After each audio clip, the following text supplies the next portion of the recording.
Hello everyone. So today we will discuss Government of India Act 1935. So first thing is कि एक all India federation बना दिया गया जिसमें जो प्रोविंसेस हैं प्लस में प्रिंसिपल स्टेट्स हैं वो एज अ यूनिट काम करेंगे, ठीक है।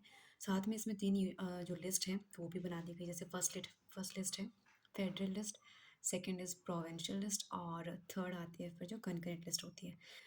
तो और एक अलग से जो रेज़िडरी पावर्स होती है, मतलब जो बची-खुची कुछ भी पावर्स हो गई जो ना सेंट्रल लिस्ट में आई, ना प्रोविंशियल लिस्ट में आई और ना ही कनकरेंट लिस्ट में आई। तो वो सारी पावर्स किसके पास चली गई? गवर्नर जनरल या फिर वॉइसरॉय कह सकते हो आप कि उसके पास चली गई। और सेकंड पॉइंट क्या हुआ था कि इसमें जो पॉपुलेशन है 10% लोगों को, हमारी जितनी पॉपुलेशन थी उस टाइम पे इंडिया की, तो उसके 10% लोगों को क्या दे दी गई? वोटिंग राइट्स दे दी गई, ठीक है।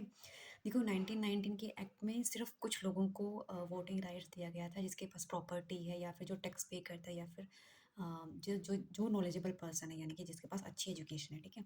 लेकिन जो 1935 के एक्ट में क्या हुआ कि इसके थ्रू तकरीबन हमारी पॉपुलेशन के 10% लोगों को क्या दे दिया गया? वोटिंग राइट्स दे दी गई। मतलब एक ये कह सकते हैं कि हम वोट करने का अधिकार हमें मिल गया था 10% पॉपुलेशन को, सारी को नहीं।